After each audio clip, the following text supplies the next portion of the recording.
విజయలక్ష్మి గారు నమస్కారం అండి. నమస్కారం శ్రీలక్ష్మి గారు. హయగ్రీవుడు విష్ణుమూర్తి స్వరూపం అంటారు కదండి. హయగ్రీవుడు జ్ఞానాన్ని కూడా ఉపదేశించిన గొప్ప మహాపురుషుడు కదండి. ఎలా మనకి అందించారు? హయగ్రీవుడు ఎలా పుట్టాడు? హయగ్రీవుడు విష్ణుమూర్తి అవతారమే. విష్ణుమూర్తికి దశావతారాలు అనుకుంటాం, కానీ ఎన్నో అంశావతారాలు ఉన్నాయి. వాటిల్లో హయగ్రీవుడి రూపం కూడా ఒకటి. ఈయన జ్ఞానాధి దేవతగా వైష్ణవులు హయగ్రీవుడిని పూజిస్తారు. హయగ్రీవుడు ప్రార్థనా శ్లోకం ఒకటి చెప్పుకుని ముందరికి వెళ్దాం. జ్ఞానానందమయం దేవం నిర్మల స్ఫటికాకృతిం ఆధారం సర్వ విద్యానాం హయగ్రీవం ఉపాస్మహే. ఇది ఒకప్పుడు హయగ్రీవుడు అనే ఒక రాక్షసుడు ఉండేవాడు. రాక్షసుడే, ముందు రాక్షసుడు, ఫస్ట్ రాక్షసుడే హయగ్రీవుడు అనేవాడు ఉండేవాడు. ఈ హయగ్రీవుడు అనే రాక్షసుడు, హయము అంటే గుర్రం, గుర్రం తల, గ్రీవం అంటే తల, గుర్రం తల. దశగ్రీవుడు అంటే 10 తలలు ఉన్నవాడు, రావణుడు అని చెప్పుకుంటామే. అలాగే ఈయన హయగ్రీవుడు గుర్రం తల గలవాడు. ఈ గుర్రం తల గల రాక్షసుడు చాలా రకరకాల, రాక్షసుల పనే అది కదా, దేవతలని మంచితనాన్ని వేధించటం. అలా వేధిస్తూ ఉన్నాడు ఆయన. వేధిస్తూ ఏం చేశాడు, ఇక్కడ చదువుకుంటున్నటువంటి ఈ వేదవేత్తలందరూ, ఎవరికైతే వేదాలు వచ్చో వాళ్ళందరూ కేవలం దీనివల్లే కదా ఇంత గొప్పవాళ్ళు అయ్యారు. వాళ్ళు వేదాలు మర్చిపోయేలా చేస్తే ఎలా ఉంటుంది అంటే, ఎలాంటి చండాలోచనలు వస్తాయో చూడండి. నేర్చుకున్నది ఎలా మర్చిపోతాం? లెర్నింగ్ ఉంటుంది కానీ అన్లెర్నింగ్ అనేది ఉండదు అనేది మేము పాఠాల్లో చెప్తాం. నేర్చుకున్నది ఎప్పటికీ మర్చిపోలేమని. కాస్త మరుగున పడవచ్చు కానీ మళ్ళీ ఆటోమేటిక్గా గుర్తొచ్చేస్తాయి మొదలు పెట్టాం కానీ. అలాంటిది మరి వీళ్ళు వేదాలు ఇంత బాగా ఘనాపాఠం చేసిన వేదాన్ని ఎలా మర్చిపోతారు? మర్చిపోలేరు కదా. అందుకని ఏం చేశాడు ఈ హయగ్రీవుడు, ఒక రకమైన దుష్ట శక్తిని ప్రయోగించి అందరికీ వారి వారి విద్యలు మరుపుకొచ్చేలాగా చేశాడు. ప్రతి వాళ్ళు వాళ్ళ విద్య మర్చిపోయారు. చెప్దామంటే వేదం రాదు, మననం చేద్దామంటే మంత్రం రాదు, ఏమీ రావటం లేదు. నెమ్మదిగా వేద విద్య అంతా అంతరించిపోయినట్టు అయిపోయి సమాజంలో మంచి ఏమి జరగక చెడు ప్రబలిపోయింది. అటువంటి సమయంలో ఇంద్రాది దేవతలందరూ విష్ణుమూర్తి దగ్గరికి వెళ్ళి ఈ హయగ్రీవుడిని ఎట్లాగొట్లాగా అంతం చేయాలి నాయనా అని అన్నారు. అన్నాక అసురులు అంటేనే అంతే కదండి. అంతే కదా. అప్పటికే ఈయన ఈ దేవాసుర యుద్ధంలో విష్ణుమూర్తి తలమునకలైపోయి మధ్యలో చాలా అలిసిపోయి వచ్చి తన శార్గం ఉంది కదా, ధనస్సు, ఆ శార్గం మీద ఇలా గడ్డం పెట్టుకుని ఇలా కాసేపు కునుకు తీస్తున్నాడు. మధ్యలో నిద్ర మధ్యలో విశ్రాంతి అనమాట. వచ్చి అది యుద్ధం మధ్యలో విశ్రాంతి వచ్చి ఇట్లా పెట్టుకుని ఇలా కొంచెం కునుకు తీస్తున్నాడు. అరే, నిద్రపోతున్న వాడిని లేపటం చాలా పాపం. దాని గురించి ఒక ప్రత్యేకంగా ఒక ఎపిసోడ్ చెప్తా. నిద్రపోతున్న వాడిని లేపకూడదు, బ్రహ్మహత్యా పాతకంతో సమానం. అమ్మ బాబోయ్, మామూలు కాదు, బ్రహ్మహత్యా పాతకంతో సమానం నిద్రాభంగం చేస్తే. కనుక ఎవరు సాహసించే చేయలేకపోతున్నారు, ఆయన నిద్ర లేపలేకపోతున్నారు. అక్కడ కావాలా హయగ్రీవుడిని చంపాలి అని. చివరికి అందరూ కలిసి ఆలోచించి ఏం చేశారు, ఆయన పెట్టుకున్న ఈ గడ్డం కింద పెట్టుకున్న ధనువు కనుక కొంచెం కదిలితే అప్పుడు మెలకు వస్తుంది కదా, ఆయనకి కదలిక వస్తుంది అని అనుకుని ధనువుని ఎవరు ధనువుని కదిలిస్తారు? చివరికి బ్రహ్మ సృష్టికర్త కదా, ఒక చిన్న పురుగును సృష్టించాడు. వర్మి అంటారు దాన్ని. ఈ వమ్రి ఏం చేసింది, పిలిచి బ్రహ్మ అన్నాడు, నిన్ను ఈ కార్యం కోసమే సృష్టించా, పోయి చెదపురుగు లాంటిది అనమాట, అన్ని కొరికేస్తావు కదా, పోయి ఆ వింటి నారిని కొరుకు. వింటి నారి ఉండటం వల్ల అది నిటారుగా ఇలా నిలబడి ఈయన గడ్డం దాని మీద పెట్టుకుని పడుకున్నాడు. కాస్త విశ్రాంతిగా ఉన్నాడు రాయి మీద కూర్చుని. పోయి ఆ నారిని కొరికితే నారి తెగిపోగానే ఈ ధనస్సు ఉన్న బిగు కదిలిపోతుంది కదా, వెంటనే హరి నిద్రలేస్తాడు అని చెప్పాడు. అప్పుడు ఇది అడిగింది. ఆ రోజుల్లోనే కూడా కొంచెం ఇలాంటివి ఉన్నాయి చూడండి, నేను ఇంత చేస్తాను, అది బ్రహ్మహత్యా పాతకం అని నాకు తెలుసు, అందుకనే నన్ను ఇట్లా పుట్టించారు మీరు, మరి నాకేంటి పాపమేనా, ఇంకేం పుణ్యం లేదా అని అడిగింది. నిజమే కదా.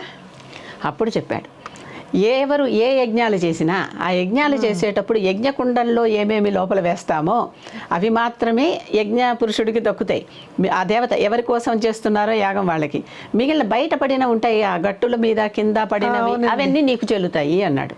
ఓ, మన అన్నం తినేది కూడా యజ్ఞమే అని చెప్పా. అన్నం తింటుంటే కింద పడినవి కూడా మళ్ళీ తీసి తినకూడదు, అవి వమ్రివి.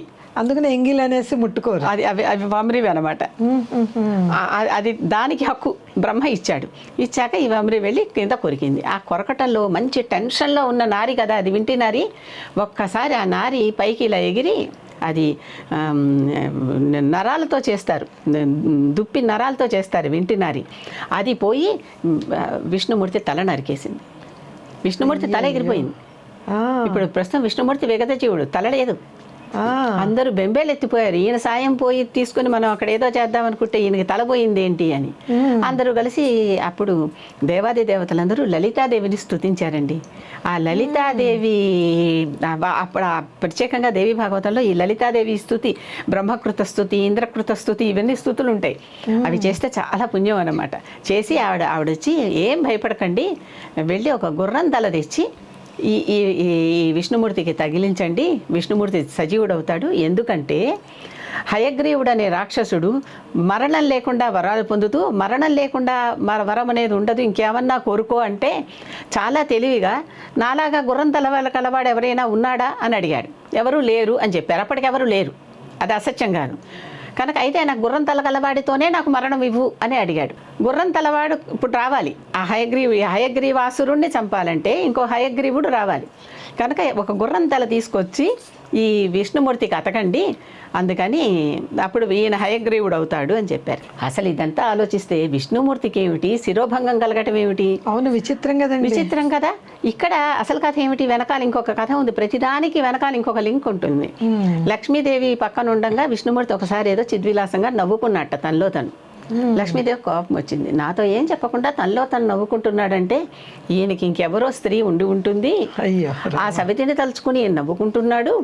నేను ఆ సవితి పోరు పడే బదులు నా భర్తే తల ఎగిరిపోగా, భర్త లేకపోయినా బతుకుతా కానీ సవితి పోరుతో నేను బతకలేను అనుకుందిట.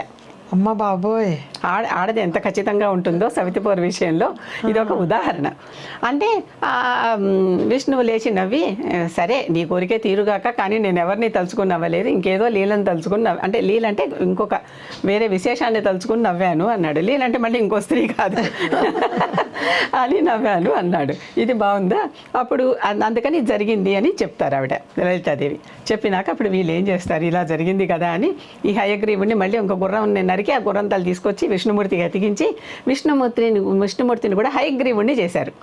విష్ణుమూర్తిని కూడా హయగ్రీవుడిని చేశారు. ఈ హయగ్రీవుడు అంటే గుర్రం తలగల అని కాదు అర్థం. ఈ హయగ్రీవుడు విష్ణుమూర్తి అయిన హయగ్రీవుడు వెళ్ళి అసురుడు అయిన హయగ్రీవుడిని యుద్ధంలో చంపేశాడు.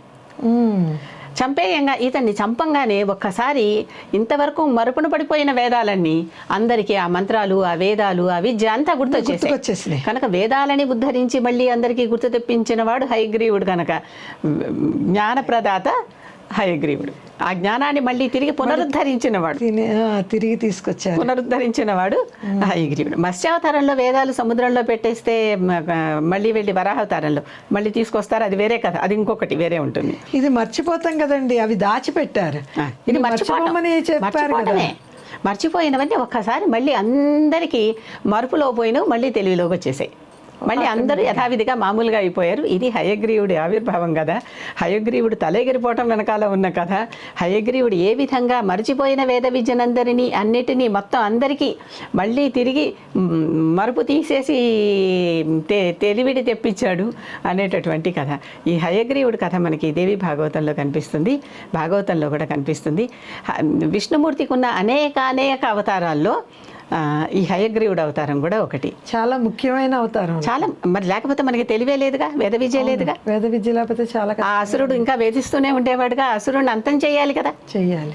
అసుర శక్తిని ఎప్పటికప్పుడు దైవీ శక్తులు అంతమందించాల్సిందే, లేకపోతే అసుర శక్తులు విజృంభించేస్తూ ఉంటాయి. కొంతవరకు క్షమిస్తారు, చూస్తారు, ఎందుకంటే అందరూ దేవతా సంతానమే కదా. అందరూ కశ్యప ప్రజాపతి పుత్రులే కదా. దితికి పుట్టిన వాళ్ళు దైత్యులు, ఆదితికి పుట్టిన వాళ్ళేమో దేవతలు, ఇంద్రాది దేవతలు, సూర్యుడి దగ్గర నుంచి విష్ణుమూర్తి దగ్గర నుంచి. కనుక అందరూ అక్కడి నుంచి వచ్చిన సంతానమే. కనుక అందరూ ఒక్క కుదురులో వాళ్ళే. కనుక ఎప్పుడైనా సరే చెడ్డ శక్తులు విజృంభిస్తున్నప్పుడు ఈ మంచి శక్తి ఒకటి లేచి దానిని అణగదొక్కేస్తూ ఉంటుంది, చంపేస్తూ ఉంటుంది. ఇది హయగ్రీవుడి మంచి విషయం చెప్పారండి.